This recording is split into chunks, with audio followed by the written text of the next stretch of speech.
Hi everyone and welcome to decoding with Rajat and Khushi. और आज का जो हमारा टॉपिक है वो भारत ने इंपोर्ट जो हम करते थे लैपटॉप, टैबलेट्स और कंप्यूटर्स चाइना से, उसके ऊपर रेस्ट्रिक्शंस लगा दिया है। यानी कि चाइना को ऑलरेडी हमने एक सेटबैक दिया था जब BYD नामक जो चाइनीज़ इलेक्ट्रिक व्हीकल कंपनी है वो जो इन्वेस्टमेंट करना चाहती थी, भारत सरकार ने उसके ऊपर रोक लगा दिया था।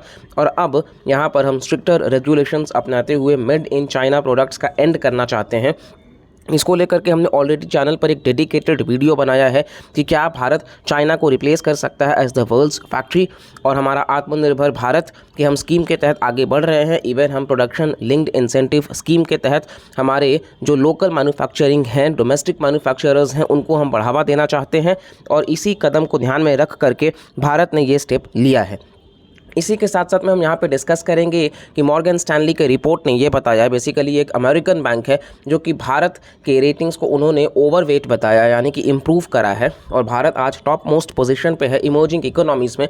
वहीं चाइना को उन्होंने क्रेडिट रेटिंग को गिराया है। साथ साथ में US का भी डाउनफॉल आपको देखने को मिल जाएगा।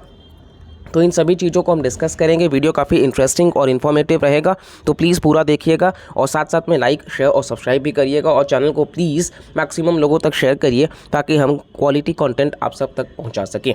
तो चलिए शुरुआत करते हैं वीडियो की। बेसिकली आप देख सकते हैं India imposes curbs on import of laptops, tablets and computers. Now ये कर्ब लगाया गया है, ये जो रेस्ट्रिक्शंस है ये बेसिकली बैन नहीं करता है, लेकिन ये कहता है कि कहीं ना कहीं चाइना से हम जो इंपोर्ट किया करते थे अब वो नहीं कर सकेंगे, जिसकी वजह से जो भारत में दाम हुआ करता था इन सभी प्रोडक्ट्स का वो दाम अब बढ़ जाएगा। क्योंकि जाहिर सी बात है चाइना जो है वो आपको पता है कि चीप प्रोडक्ट्स के लिए फेमस है, तो अब वो मुश्किल हो जाएगा। और साथ साथ में आपको देखने को मिल जाएगा कि कहीं ना कहीं एक्सेप्शन यहाँ पे ये है कि 20 आइटम्स जो है पर कंसाइनमेंट ये इंपोर्ट किए जा सकते हैं अगर ये रिसर्च एंड डेवलपमेंट के फील्ड से जुड़ा हुआ है। तो ये जो लाइसेंस मिलेगा उसमें ये सिर्फ एक एग्जेम्पशन है, वरना काफ़ी हद तक आप देखोगे कि ये चीज़ें रेस्ट्रिक्शंस में डाली गई हैं।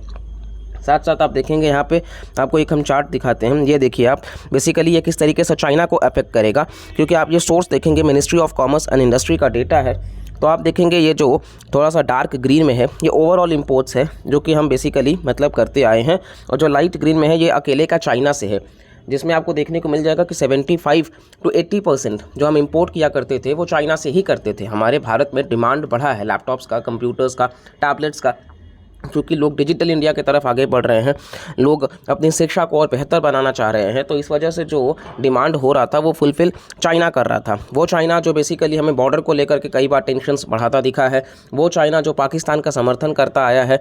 तो इस वजह से हम कहीं ना कहीं फंडिंग भी डायरेक्टली इनडायरेक्टली चाइना को ही कर रहे थे इस चीज़ के लिए। तो इसको लेकर के बहुत ही अच्छा कदम उठाया गया है। हालांकि हमें अपने डोमेस्टिक मैन्युफैक्चरर्स को और सपोर्ट करना होगा। और इसी के साथ साथ में आप देखेंगे मॉर्गन स्टैनली अपग्रेड करे हैं भारत के शेयर को ओवरवेट और डाउनग्रेड किए हैं चाइना को इक्वल वेट में। यानी मॉर्गन स्टैनली जो कि एक अमेरिकन बैंक है, अब यहाँ जो स्टॉक्स में इन्वेस्ट करना चाहते हैं उनको इन्होंने ये बताया है कि आप भारत में इन्वेस्टमेंट कर सकते हैं। भारत जो है वो उभरती हुई इकोनॉमी में टॉप पर है, वहीं चाइना जो है वो काफ़ी हद तक अब वियतनाम और फिलीपींस जैसे कंट्रीज़ के बराबर पे आ चुका है। हालांकि स्टिल इसका मतलब ये नहीं है कि चाइना बहुत ही पीछे है। भारत को आज भी हमें बहुत मेहनत करना होगा, क्योंकि चाइना ने दशकों से डबल डिजिट ग्रोथ दिखाया है।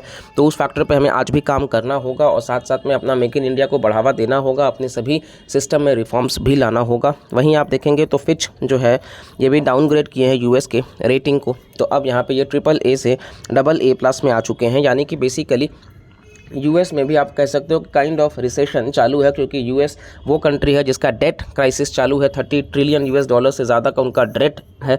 तो इस वजह से आप देखोगे कि कहीं ना कहीं मतलब भारत के लिए एक अपॉर्चुनिटी हम कह सकते हैं कि हमको अपनी पॉलिसीज़ उस लेवल पे बनानी है जहां USA और चाइना का स्लो डाउन चालू है, तो भारत उसको भुना सके। क्योंकि आज हम लार्जेस्ट वर्कफोर्स में है, साथ साथ में आप देखोगे तो फास्टेस्ट ग्रोइंग इकोनॉमी है, तो उसका हम बेनिफिट ले सके।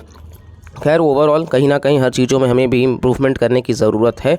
तो ये ओवरऑल इस वीडियो से इतना इन्फॉर्मेशन हमने आप तक साझा किया है। बाकी आपको अगर मतलब बाकी भी चैनल पे वीडियोस देखना है तो आप जुड़ सकते हैं और साथ साथ में मैक्सिमम लोगों तक शेयर कर सकते हैं। तो मिलते हैं अगली वीडियो में, तब तक के लिए bye bye, take care and Jai Hind.